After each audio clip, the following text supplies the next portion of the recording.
Deməli, hədəfdə sistem təlim treninqi keçirildiyi müddətdə bizə təkcə akademik deyil, həm də bir böyük qardaş, bir dost məsləhətlərini verən və işin təşkilində qurulmasında çox yaxından dəstək göstərən Arzu müəllim.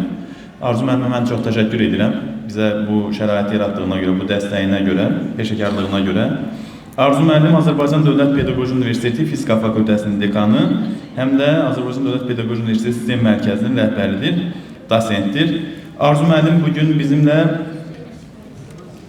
sistemdə müəllim kompetensiyası, yeni nəsil pedaqoji yanaşmalar və dərsin modelləşdirilməsi mövzusunda təqdimat edəcək. Alqışlarımızla Arzu müəllimi səhnəyə dəvət edirik. Mən burada taymeri qoşum ki, vaxtınıza çox girməyim.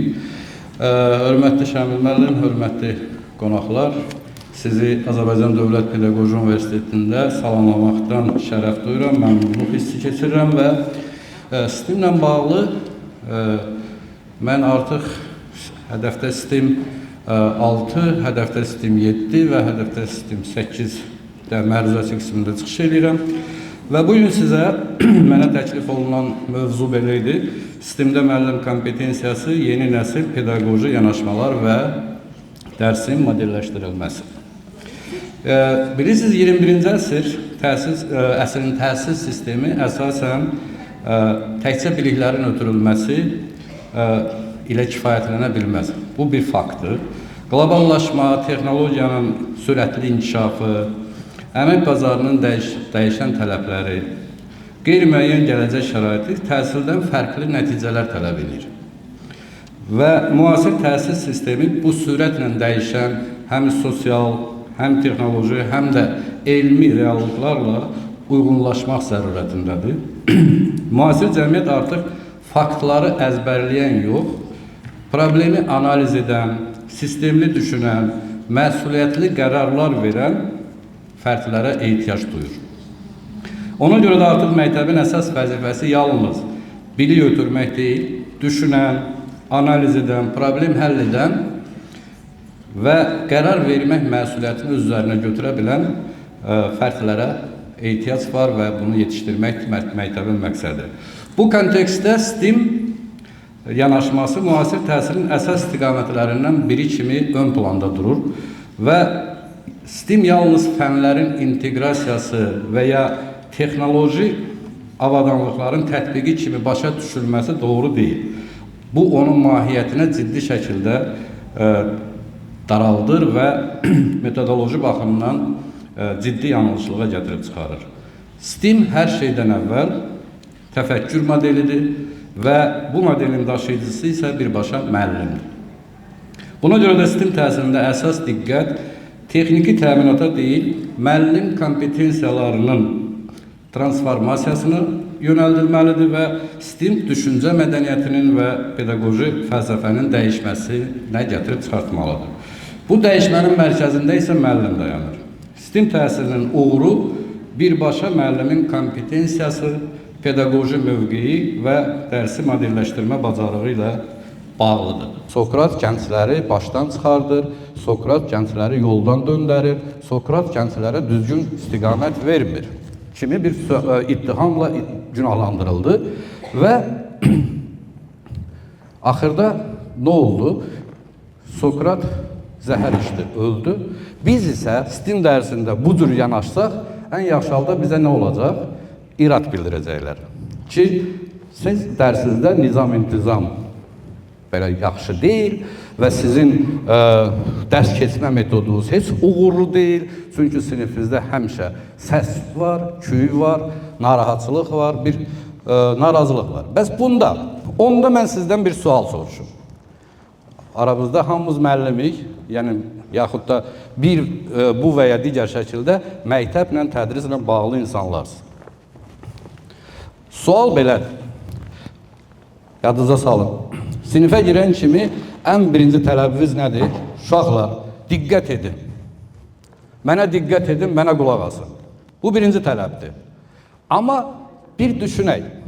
Diqqəti biz əmrlə özümüzə tabi eləyə bilərikmi? Diqqət əmrlə idarə oluna bilərmi? Diqqət necə yaranır? Diqqət hardan yaranır sualla? Axtarsa, nə görərik? Diqqət maraqdan doğur.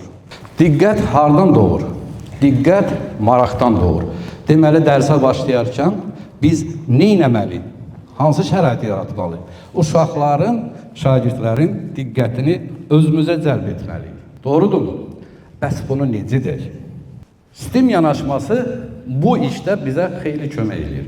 STEM insanın təfəkkürünü, şagirdin təfəkkürünü özünə cəlb etmək, insan təfəkkürü, şagirdin diqqətini cəlb etmək üçün ortaya maraq doğuran sualla başlayır. Əgər STEM dərsi sualla başlayırsa, deməli, orada maraq yaratmaq mümkündür. Yəni, STEM yanaşmasının mahiyyəti nədir? Biz STEM deyəndə nə düşünürük? Bahalı avadanlıq, robotlar, yaxşı kodlaşdırmaq üçün yaxşı kompüterlər və gərgin müəllim və əli cibində qürurla gəzən məktəb direktoru. Mən məktəbi tam texnoloji təmin eləmişim. STEM budurmu? STEM budursa, bu sadəcə texnoloji cəhətdən yaxşı təmin olunmuş bir klassik dərsdir. Yəni, dərsimizdə bizim nəyimiz var? Çoxlu texnoloji avadanlığımız var, amma STEM yoxdur orada. Niyə yoxdur? Çünki təfəkkür, düşüncə yoxdur. Düşüncə yaradılmır, maraq oyadılmır və yekunda şagird dərsdən sonra gözü parıldamır. Şagird sadəcə sualla düşünür, biz neynədik, bugün nə baş verir? Və STEM deyəndə bahalı robot, par-par yanan lövhə, gərgin müəllim, qürurlu məktəb direktoru, gözəl məktəb binası deyil. STEM robot deyil, STEM kodlaşdırma deyil, STEM belə deyil, Wi-Fi qoşulmadı deyil. Bəs onda STEM nədir? Bu sualı hər kəs özünü STEM müəllim və yaxud STEM yanaşmasını, metodunu daşıyan bir insan kimi təsəvvür edir, müəllim kimi. Bəs STEM nədir? Hörmətli həmkarlar, bir-birimizə sual verək, bunu bir interaktiv şəkilə salaq. STEM nədir? Kimin bir fikir var? Что такое STEM? Как по-вашему? Пожалуйста. Секунду. STEM это творчество. Отлично. Еще?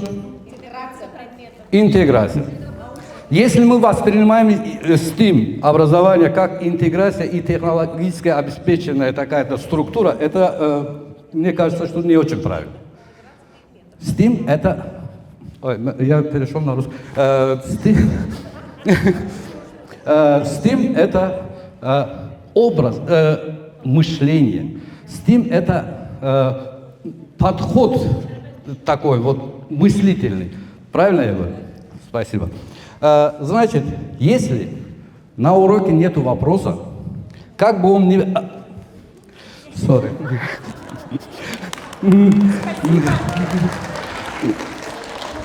Əgər STEM dərsində sual yoxdursa, əgər STEM dərsində nə qədər texnologiya olsa da, o STEM dərsi deyil. O sadəcə bahalı dərsdir.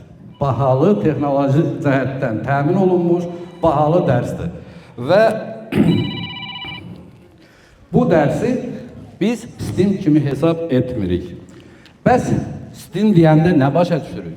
STEM deyəndə biz düşünmə arxitekturası, yarada bilmək.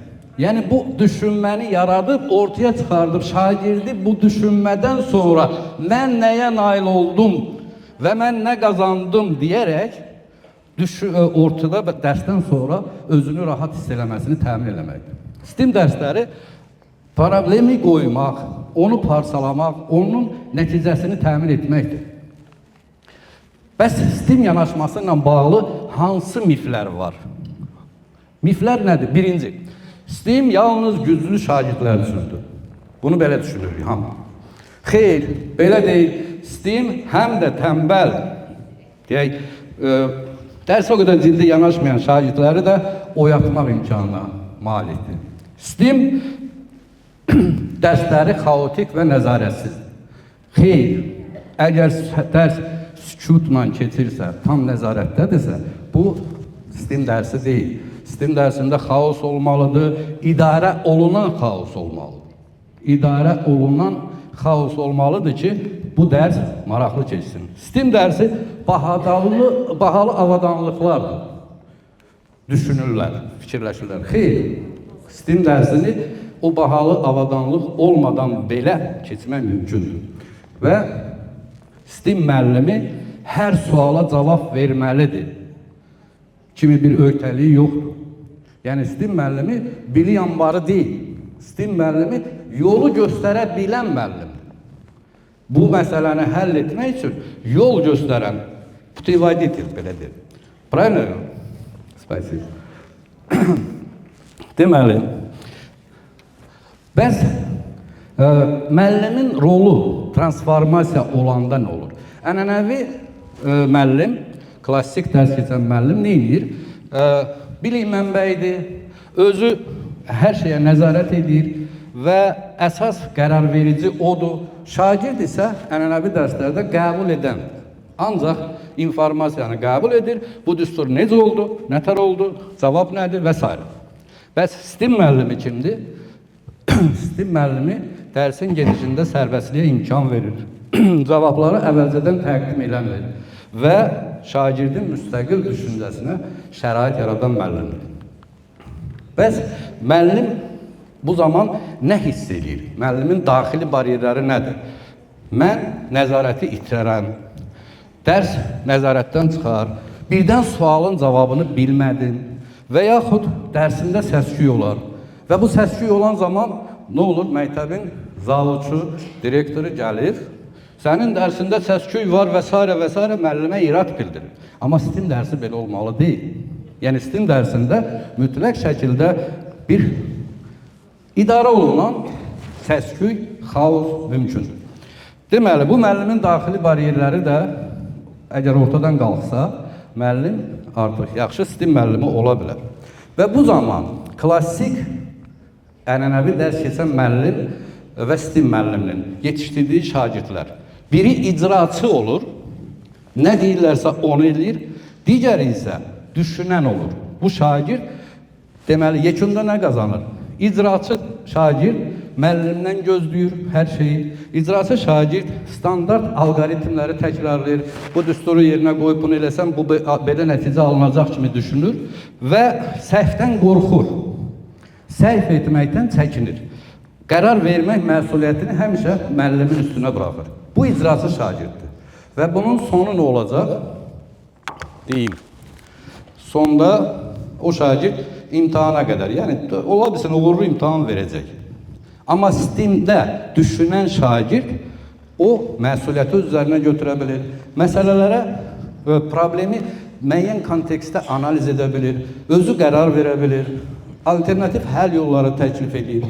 Bu şagird böyüyəndə, cəmiyyətə atılanda nə olacaq? Bu ikisini müqayisə edək. 1. İcraçı şagird, 2. Düşünən şagird. İcraçı şagirdin biliyi imtahana qədərdir. Həyatda problemlə qarşılaşanda mütləq kimsə ona kömək eləməlidir. Bəs düşünən şagird həyata vəsiqə qazanır. Normal cəmiyyətin normal düşünən və qərar qəbul edə bilən vətəndaşına çevrilir. Gəlin sual verək özümüzə. Biz kimi yetişdiririk bugün? Hansını? İcraçı şagird yetişdiririk. Amma bir 10 ildən sonra məktəbin funksiyası da dəyişəcək. Məktəb də dəyişəcək. Və indiki müəllim orada, həmin 10 ildən sonraki məktəbdə artıq özünü itirəcək, köməksiz qalacaq. Niyə? Çünki dövr onu tələb edir, zaman onu tələb edir, təhsil islahatları və təhsil sistemi onu tələb edir. Belə, STEM müəlliminin hansı kompetensiyaları olmalıdır? Ən birinci, STEM müəllimi problemi səhnələşdirmək bacarığına sahib olmalıdır. Yəni, STEM müəllimi mütləq şəkildə real həyat problemini və ya ona yaxın bir problemi ortaya atıb onun həllini təşkil etməlidir dərs prosesində. Sonra, səhvi öyrənmə resursuna çevirmək bacarığına sahib olmalıdır. Yəni, STEM müəllimi klassik müəllimdən fərqli olaraq səhv edən şagirdi cəzalandırmaq yox, səhv edən şagirdi əksinə dəstəkləmək vəzifəsini daşıyır. Yəni, STEM müəllimi bu səhvi resursa çevirmək bacarığına sahib olmalıdır və STEM müəllimi ölçmə və refleksiya bacarığına sahib olmalıdır. Nəyi ölçməlidir?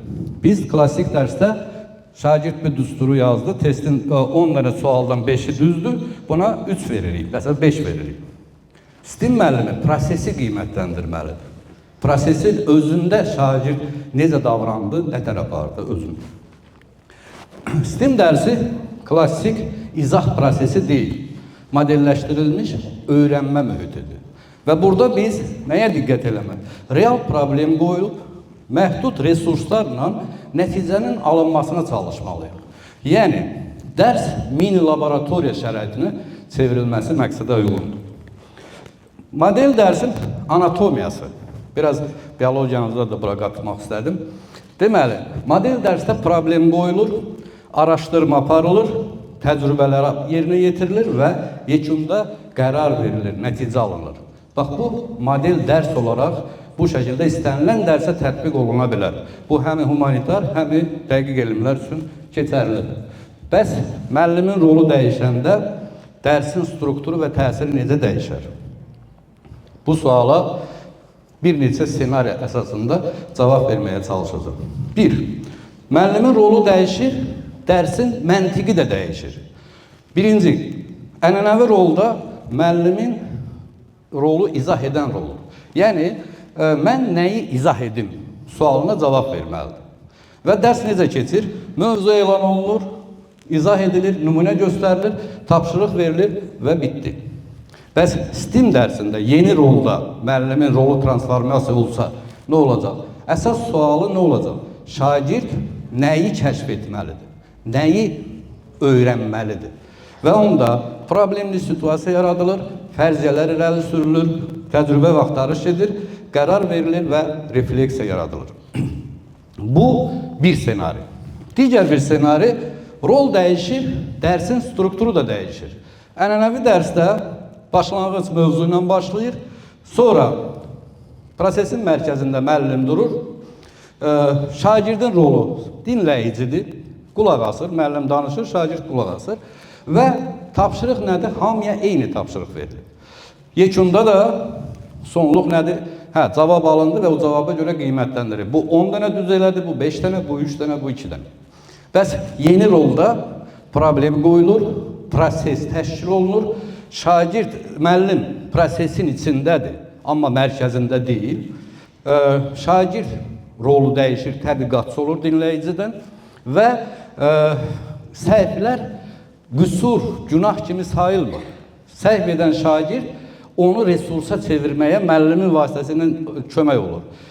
Tapşırıqlar hamıya açıq olur, amma fərqli olur. Çünki verilən tapşırığın nəticəsi eyni deyil. Mən sizə bir dərs nümunəsini göstərəcəm. Orada deyək ki, nəticə olaraq eyni tapşırıq, amma nəticələr fərqli ola bilir. Çünki hərənin bir düşüncəsi var, hərə bir cür başa düşür. Və üçüncü rol. Rol dəyişir, dərsin psixoloji təsiri dəyişir. Ənənəvi dərsdə şagird səhv etməkdən qorxur. Birdən səhv deyərəm, utanır, cavab vermək istəmir. Düz cavab axtarır həmişə, doğru cavab. Və bunun bayaq dediyim kimi müəllimdən asılıdır və bunun effekti nə olur? Ancaq imtahana qədər ki, hal güya imtahan keçdi və sonra uzun müddətli effekti isə passivlik olur. Cəmiyyət üçün bu adam demək olar ki, yararsız olur. Bəs yeni rolda qurulan dərsdə şagird nə edir? Situasiyanı, risk almağı xoşlayır, başlayır, səhvini təhlil edir, qərar verməyi öyrənir və bunun qısa effekti nə olur? Qısa effekti aktivlikdir, uzun müddətli effekti isə müstəqil düşünən vətəndaşdır. Bundan başqa, dördüncü hal senariya baxaq. Dərsin ölçülən nəticəsi dəyişir, rol dəyişəndə. Yəni, ənənəvi dərsdə neçə sual doğru cavablandı, mövzu keçildi mi sualları verilirsə, yeni rolda şagird necə düşündü, şagird hansı strategiyanı seçdi və səhvdən nə nəticə çıxartdı kimi suallara cavab verir. Yəni qiymətləndirmə məhsuldan prosesə çevrilir və bu da dediyim kimi evidence-based teaching, dəlillərə əsaslanan tədrisin əsas hissəsidir. Müəllimin rolu dəyişəndə dərs forması dəyişmir. Dərs yeni insan yetişdirmə prosesinə çevrilir. Bu da bir mesaj olaraq sizə deyim. İndi biz 45 dəqiqəlik bir dərs nümunəsi təklif edirəm. Məsəl üçün deyək ki, problem olaraq deyir, istiliyin saxlanması üçün hansı qabdan istifadə etmək daha sərfəlidir? Ortada nə var? Əlimizin altında bahalı texnologiya yoxdur, hansısa bir avadanlıq yoxdur. Plastik stəkanlar var, parça var, kağız var, karton var və s. Biz bundan istifadə edəcəyik və nə edəcəyik? Məqsədimiz nədir? Dərsin məntiqi nə olacaq? Şagirdlər problemi analiz edəcək, fərziyyə quracaq, təcrübə aparacaq, qərar verəcək, öz düşüncələrini əsaslandıracaq. Bu dərs üçün belə deyək, məqsəd nəyisə öyrətmək yox, düşüncə mexanizmini qurmaqdır. Deməli, girişdə nə olur? Problem yaradılır. Burada müəllimin rolu nə olur? Birinci deyək, 7 dəqiqə ərzində, 45 dəqiqəlik dərsin 7 dəqiqəsində müəllimin rolu dərs qurucusu rolunda olur. Yəni, sual verir, təsəvvür edin ki, siz bir termos istehsal eləməlisiniz, amma fabrikiniz yoxdur, əlinizin altında isə bu vasitələr var. Onda bu qurğuları düzəldib, suyu necə isti saxlamaq olar sualını qoyuruq və burada nə qadağandır? Düstur verilmir, cavab izah edilmir, sadəcə mövzu elan olunur. Bunun effekti nədir? Mövzu ilə yox, dərs mövzu ilə yox, problemlə başlayır və maraq avtomatik yaranır ki, görəsən mən bunu düzəltsəm, necə olar? Mən bundan termosu nə təri düzəldə bilərəm? Kimi suallara cavab axtarılır. Dərsin ikinci mərhələsi, yəni 7 dəqiqədən 15 dəqiqə, biz növbəti 7 dəqiqəni düşünək. Orada müəllimin rolu nə olur? Sual verən, istiqamətləndirən olur. Yəni, qruplara bölür, müzakirə aparılır və suallar belə olur. Niyə belə düşünürsən? Bu material niyə daha yaxşıdır? Bunu başqa cür tətbiq necə edə bilərik? İstilik hara gedir və s. Burada səhv icazəlidir. Yəni, şagird rahatlıqla səhv eləyə bilər, doğru cavablar verməyə bilər və müxtəlif fikirlərin dinlənilməsi təşviq olunmalıdır. Burada düşündürən dərs başlayır, dərsin bu mərhələsində. Növbəti təcrübə axtarış mərhələsidir. Bu da növbəti 10 dəqiqəyə həsr olunur. Burada müəllimin rolu nə olur? Fasilitator rolunda olur. Yəni, müəllim şagird öz modellərini qurur, onu təqdim edir. Müəllim isə düz et, bunu belə etməlisən kimi müdaxilələrə yol vermir, sadəcə müşahidə edir. Və bu zaman dərs səsli də ola bilər və xaos deyil, bu düşüncənin özünün formasıdır, bayaq dediyimiz kimi.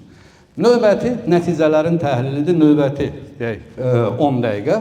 Burada müəllim artıq refleksiya rəhbəri rolunda çıxış edir dərsin bu hissəsində və müəllim də soruşur, hansı model daha yaxşıdır, niyə yaxşıdır, hansı səhv etdiniz və yenidən düzəltsəydiniz, necə edə bilərdiniz kimi suallar verir.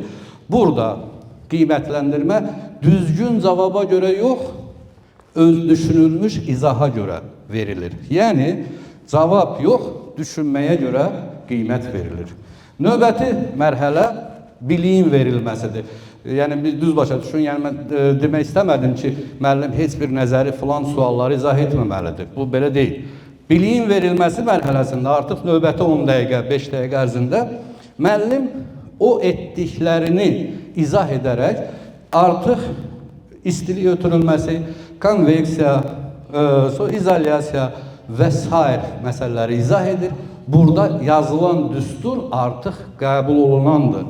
Yəni, mənası var. Çünki şagird həmin prosesi yaşadı. Və dərsin yekununda 40-45-ci dəqiqədə, 5 dəqiqə ərzində müəllimin rolu dinləyicidir rolunda. Yəni, bu dərsdən şagird özü üçün qeydlərini aparır. Mən nəyi başa düşdüm, nə anladım, hansı qərarım səhv idi, növbəti dəfə nəyi dəyişərdim kimi sualları özünə verərək cavablandırır. Və burada müəllim nə edir? Bugün biz yeni bir şey kəşf etmədik. Yəni termos düzəltmədik. Biz düşünməyi məşq etdik. Yəni dərs artıq düşüncə prosesinin bir mərhələsi, bir hissəsi oldu. Və cəmiyyətə belə bir mesaj. Müəllimin rolu dəyişəndə dərs mövzu keçməkdən insan yetişdirməyə çevrilir. Və bizim də təhsilin məqsədi bugün cəmiyyət üçün düşünən, qərar verən, məsuliyyətini dərk edib ona uyğun davrana bilən vətəndaşın yetişdirilməsidir. Diqqətinizə görə təşəkkürlər. Sağ olun. Amma bu hələ bitmədi deyə sizə bir fərqli, mənim həmişə çıxışımda bir maraqlı bir şey istəyirəm eləyəm. Sizə bir fakültəmizin tələbələrinin hazırladığı bir maraqlı videonu təqdim etmək fikrindəyəm. Bu videonun əsas məqsədi nədir? Əyləncə yolu ilə biz şagirdlərimizə həmi tarixi bilikləri, həmi fizika biliklərini öyrətmək istəyərdik. Ona görə əgər icazə versə çox qısa bir vaxtınızı alacaq. Biraz da yorğunsuz deyə keyfiniz düzəlsin. Mövzu belədir. Azərbaycan xalq qanunlarının fundamental fizika qanunlarının kəşfində rolu. Mən burada biraz anons hissəsində deyim. Deməli, Azərbaycan Dövlət Pedaqoji Universitetinin Fizika Fakültəsinin tələbələri növbəti yeniliyə imza atdı. Xeyli araşdırmadan, fərqli mülahizələrdən sonra gənclərin seçimi fizikanın bir neçə fundamental qanunu Azərbaycan musiqiləri ilə uzlaşdırmaq oldu. Onların fikrincə bu tamaşaçılar üçün daha maraqlı olacaq və fizika qanunlarının Azərbaycan mahnılarının zəngin incilərindəki əksini görəcəklər. Beləliklə, diqqətinizə çatdırıram. Məlumdur ki, fizikanın fundamental qanunlarından ən qədimi ümumdünya cazibə qanunudur. Gəlin bu qanunun yaranmasına nəzər salaq. Dahi fizik Newton Qubada alma yığımı zamanı ağacın altında oturub düşünürmüş. Bu zaman qaya qrupunun üzvləri almanı xarala atarkən səhvən alma Newtonun başına düşür. Elə bu anda Newton almanın yer tərəfindən cəzb olunduğunu anlayır və bununla da fizikada ümumdünya cazibə qanunu Newton tərəfindən kəşf edilir.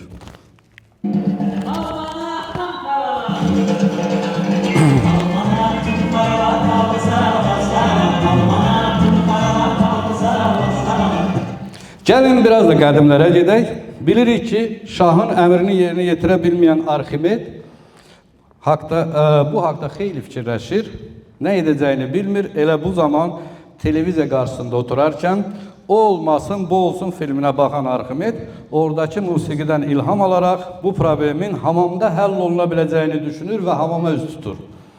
Çox keçməmiş Arximed Evrika deyərək qışqırır və şahın verdiyi əmri yerinə yetirmək yolunu tapmış olur. Bu indi bizim bildiyimiz Arximed qanunudur.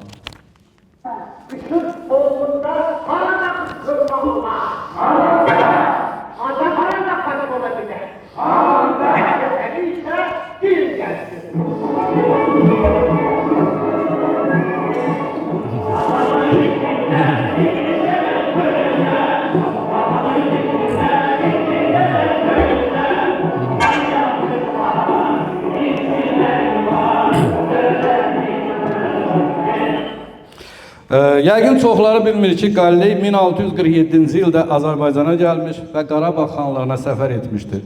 O, mahnı oxuyarkən nehrə çalxayan Gülbadam nənəni müşahidə etmiş və mexaniki nisbilik prinsipini də elə Gülbadam nənənin hərəkətlərindən götürmüşdür. Nehrənin nənəyə nəzərən hərəkəti Qalleyin nisbi sürət haqqında düşünməyə vadar etmişdir.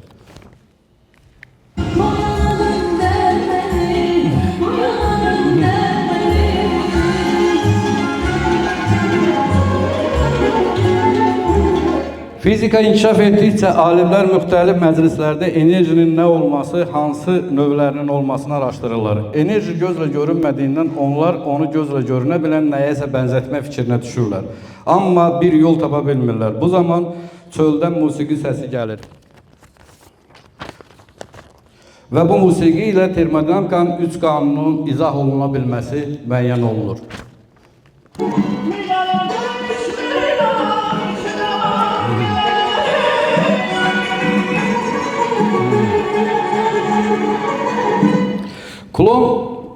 öz qanunu kəşf edərkən müxtəlif ölçülü yüklərdən istifadə edir və bu onun hesablamalarını çətinləşdirir. Alim bundan çıxış yolu axtarmaq üçün dincəlmək qərarına gəlir.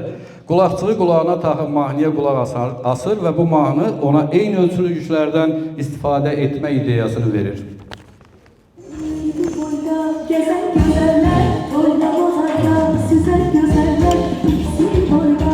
Gezen güzeller, oyna bozarlar, süzer güzeller. Huygens ramala qulaq asaraq görmə hadisəsini səhv izah etmişdi. O elə düşünmüşdü ki, gözdən tellər çıxaraq cismə dəyir və cismin haqqında insan beynində xəyal yaradır. Sonradan Fresnel Huygensə bunun mahnı olduğunu başa salmışdı.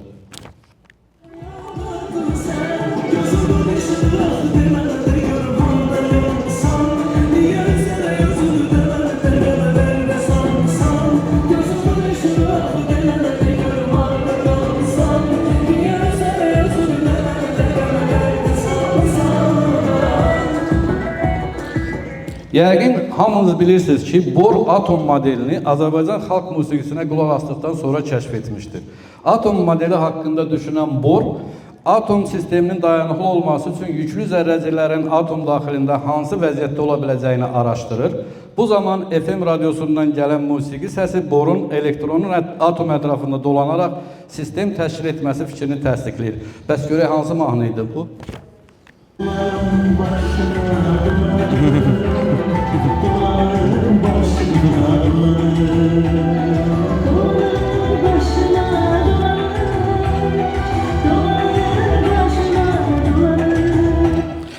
Kepler tədqiqat aparmaq üçün Şamaxı rəsədxanasına gəlmişdi. Şamaxıya klip çəkilişləri üçün gələn aşıqlar qrupu Keplerlə rastlaşırlar.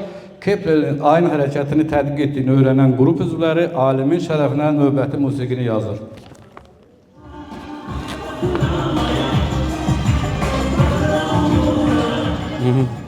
Azərbaycan alimlərinin elmi nailiyyətlərindən cuşa gələn Maral Tahir qızı da ona belə gözəl mahnı həsr eləmişdir.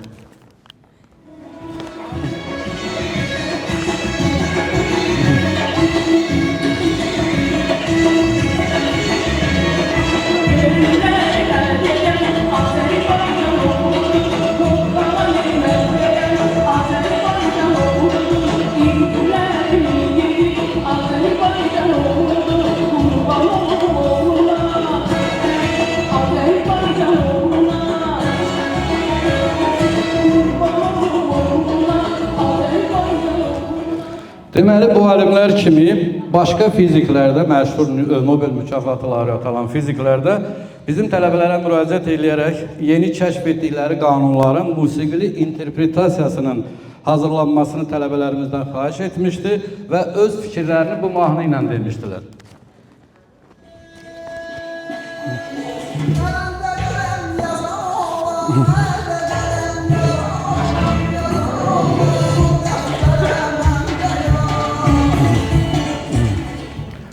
Belə.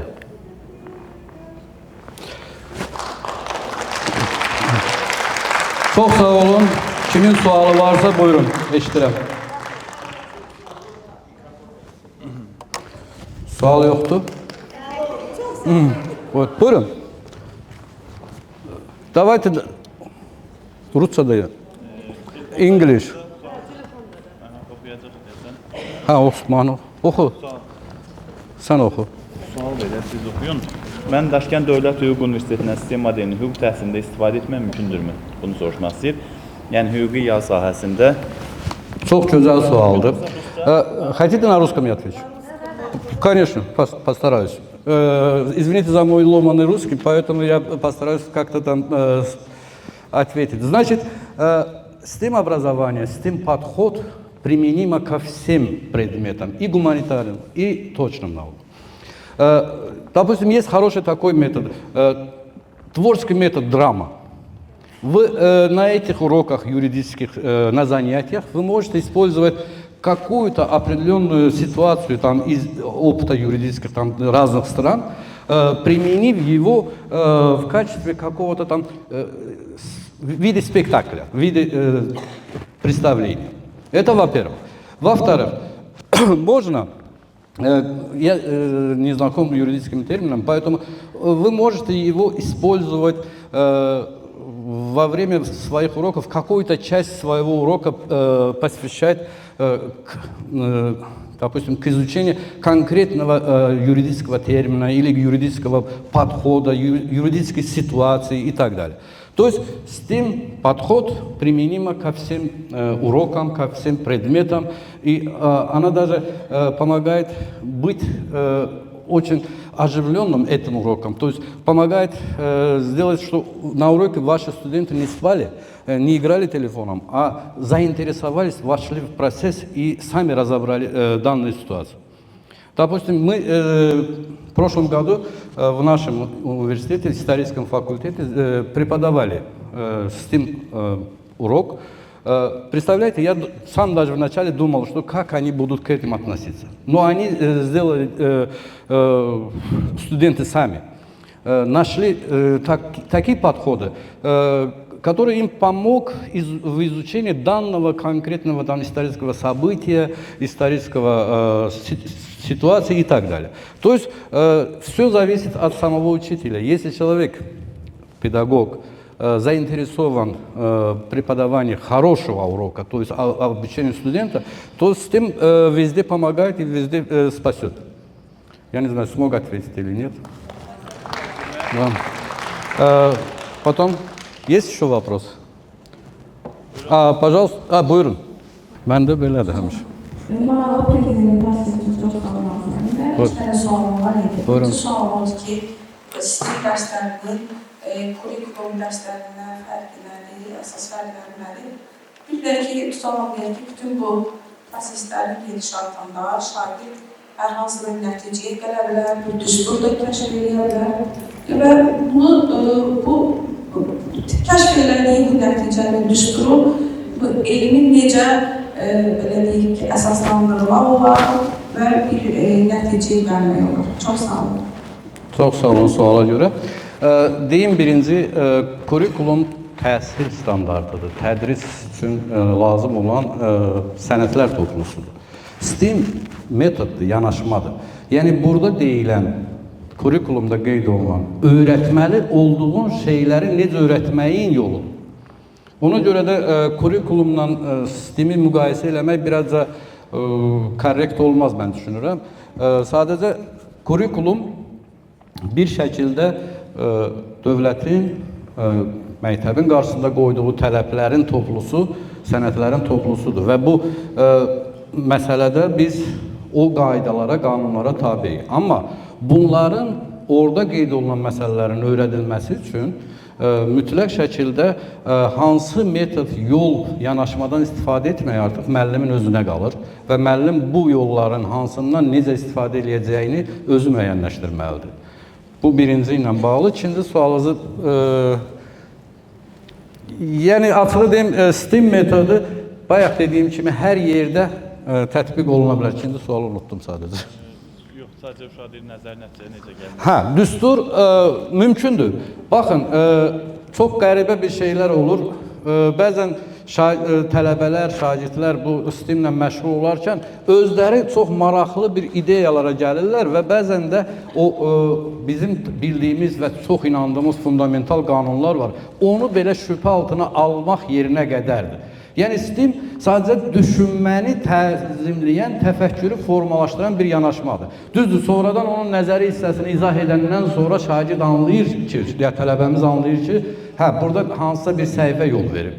Mənim yadıma düşür, Bakı Dövlət Universitetində bir müəllim kvadrat tənliyin 3 dənə kökünü tapmışdı, amma hansısa yolda səhv eləmişdi. O da bir yanaşmaydı və ona görə də STEM, açığı deyim, qısa və konkret, bugün üçün dövrümüzün ən yaxşı və ən gözəl, bayaq Şamil müəllim də çıxış eləyəndə dedi, lazım olan ora hərf filan əlavə eləmədən ən doğru yanaşmadır ki, bugünün tələbinə ödəyən bir yanaşma metodu. Amma sabah nə olacaq, necə olacaq, onu biz artıq düşünməliyik. Daha bir sual alacaq. Pajalsın. Son sualını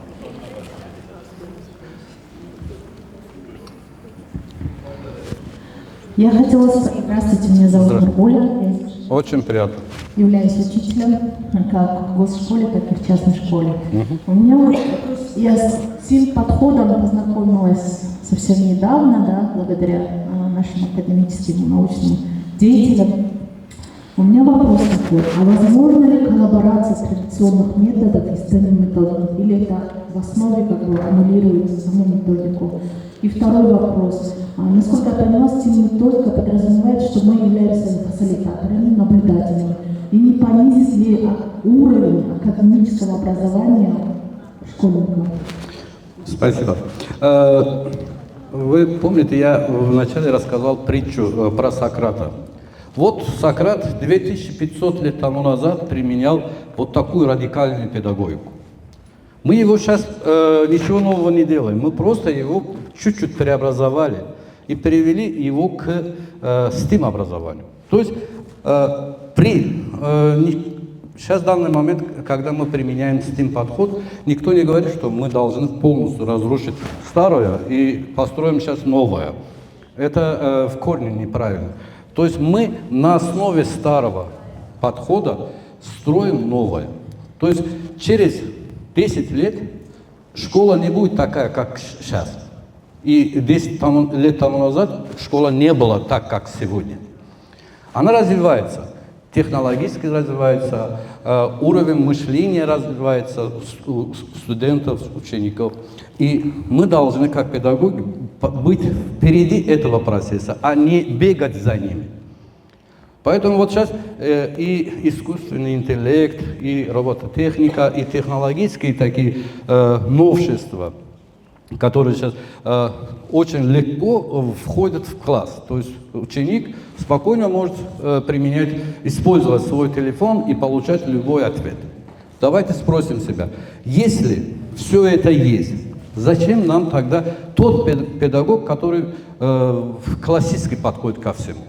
То есть я могу узнать любой вопрос, получать ответ на любой свой вопрос через ChatGPT, допустим. Зачем тогда нам педагог? В новой школе, новом подходе, роль педагога, она трансформируется.